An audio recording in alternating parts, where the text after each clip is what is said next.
Oh, Wait. there he is. That's how he fishes too. Sig kind of shows up. Let me guess. He's been bashing me, right? Yes, totally bashing you. That's what insecure little babies do. They're like a bunch of insecure, infantile children when they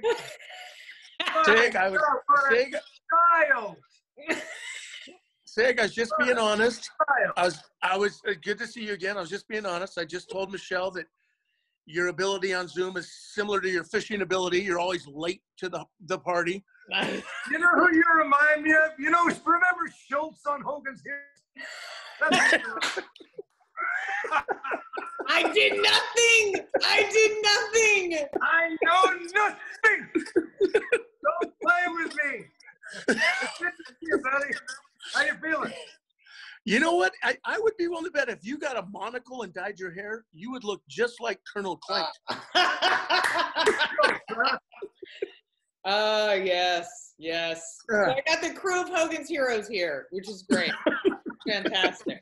So welcome finally, Sig. And Keith and I were just talking. How are you faring during this isolation time?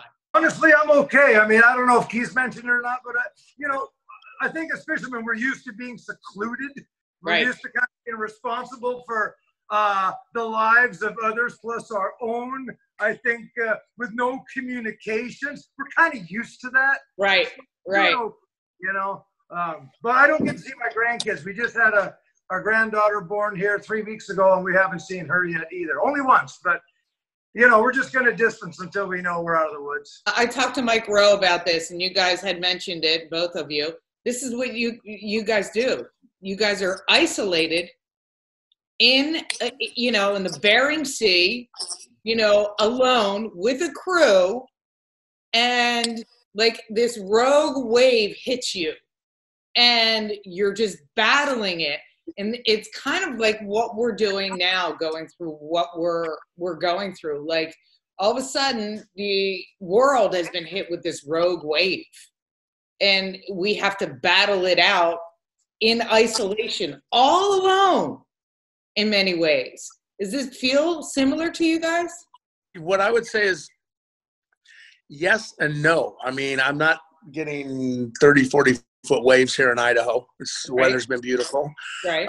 But, one thing I think, people ask all the time, wow, all these fights and arguments and stuff. It's because you coop up a bunch of people in an enclosed space and put them in a really difficult situation, which is the work environment, and people tend to become explosive at times. I'm guilty of that. But, I can only hope that, people out there are trying to be a little gentler and kinder and understanding and accommodating with their spouses or whoever that they are isolated with, because now it's like, welcome to our world. Right. I get isolated with my brother all the time. It doesn't go well. How do you isolate when it comes to you and Edgar, Sig? I know the feeling. You're right.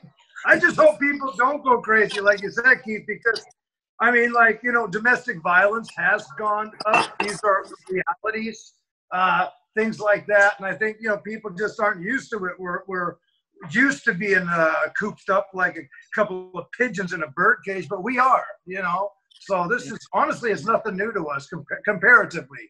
And I just, for me, my heart goes out to, like my mother, she's alone.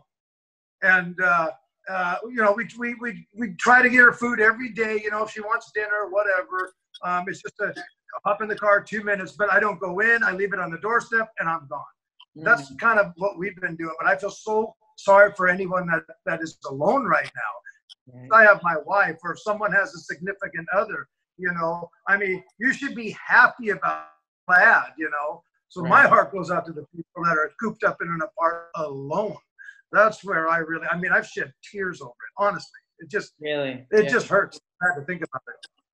Yeah, go ahead, Michelle. No, go ahead. No, I was just going to say, well, if you are alone and you're looking for something, just watch Deadliest Catch Tuesday, because you'll see guys that are in much more miserable situations than what you're in, and it might make you feel better.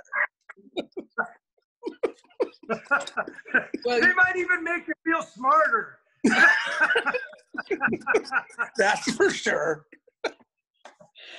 Yeah, one of the things that I think will draw people into this season is the fact that okay, you know, we're cooped up in these houses. Now we're going to get to go out to sea with you guys, and I think that's going to draw people in. You're also taking on the Russians this season, which I think is very interesting. Talk to me about that. The Russians have devastated our crab markets for years, and there's been a lot of illegally imported crab coming out of Russia for the last 2 decades. And, you know, over the last 2 decades, the crab fleets lost revenues in excess of $1 billion with a B, billion, right? So they have not helped our market at all. This year, they're supposedly going to try and clean up their act with all the over-harvesting and illegal harvesting. But, you know, I don't trust them. So we're just racing them to get our crab to the dock first. Right. And you know, the price, we're setting a higher price with a higher standard. So basically, you know, it's a race to the finish, a race to get to the dock first. And, you know, what people don't understand is that this is a global market. And with our price, a lot of it is set with Asia. Asia is the one who really sets that price. So we're racing to get to the dock first, get that price, you know, Japan, China, and they've always set that higher standard. And then, you know, once we get a higher price, we can get paid more. And that's just kind of how it is. So it's always been a competitive industry. And that's what guys like Keith and I enjoy. We like competition, don't we? I wouldn't trust you as far as I could throw you. And that's what makes you such a good fisherman, right? You know, that's just the way it is. Well, people ask me all the time, am I competitive with Sig? And I think to myself, well, why would I think I'm competitive with Sig? I always crush him out there on the ground. Oh, I knew that was coming. He's crushing you now, Sig. Yeah. I knew that was coming. That's okay. And you know what? Look, Keith and I have known each other for decades. And we've had our ups and downs, trust me, you know, and I'm talking physically. But at the end of the day, tell you what, man, if he had an issue or I had an issue, I'm the first guy there. He's the first guy there for me. It's like this band of brothers, honest to God. And so we can razz each other all day long. At the end of the day, I know that he'd step up for me and vice versa. It's really nice. It really is a tight community up there. It really is. And, you know, when you have a boat that goes down, you have men that are lost at sea, you know, odds are you're going to know who that is. And that's what's so sensitive for us. For people as a viewer, you know, it's like something they've never seen before. And those who haven't seen the show need to watch now that you're cooped up like a little canary in a cage. But, you know, give it a shot is what I say. And like this year, like my daughter, Mandy, you know, she's stepping up. She's got more responsibility. She goes solo for the first time this year, gets the boat to herself. Daddy handed her the keys. So that's pretty cool. That is. Yeah, very proud of her. Keith was in Typhoon Hagibis. So we've got a typhoon that we dealt with. And all this stuff that I'm telling you is stuff that I've already forgot about, you know? It's like moving on, and then April comes around and you got to watch yourself suffer again. You know, I think Sig just made a good point that you can draw an analogy between my relationship with him, what we do, how we battle to try and get out there and catch crab and battle each other.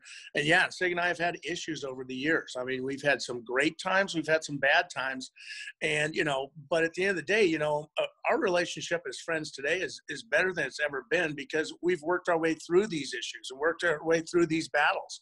And you know, I think it's no different than how America is going to come out of this crisis, or like you said, rogue wave, Michelle, is that it's only going to make us stronger as a society. And I think hopefully make us stronger globally, understanding that, you know, even though we're isolated in our homes, we're isolated in our country, at the end of the day, it's one big planet. And, you know, we've got to look out for each other, and hopefully we're going to get better when it's all said and done. I wish everybody could think like that, Keith, because you're nuts on, man. And the globe is getting smaller, in my opinion. You know, I mean, who'd have thought you could be you know, in Asia one day, and then you're bringing over this deadly disease, and 2 weeks later, pow, the world's in peril. You know, Right. it's crazy. Yeah, it is. And that was a perfect analogy to end it. And I hate to cut it because you guys have been so great. But I think that I think this So who's better looking, me or Keith? Take a good look. Oh, come on now, guys. If you had to pick, which one would you pick? If you were stuck in isolation for 3 months with COVID virus all around you, who are you gonna choose? Wait, just first, who seems to have the bigger head on this interview? Not only visually, but accurately. Well, Keith, I'd have to give it to you. Oh, bang! All right, guys. I appreciate your time so much. Looking forward to Deadliest Catch, Bloodline. It's going to be a great season. I think you're right. There's going to be a whole lot of metaphors for what we're going through, and I think you're going to get a whole lot more people, even in the 16th season of this show. So congratulations to both of you guys and all of you guys. Seriously, it's great stuff. Thank you. Thank you. All right, guys. See ya.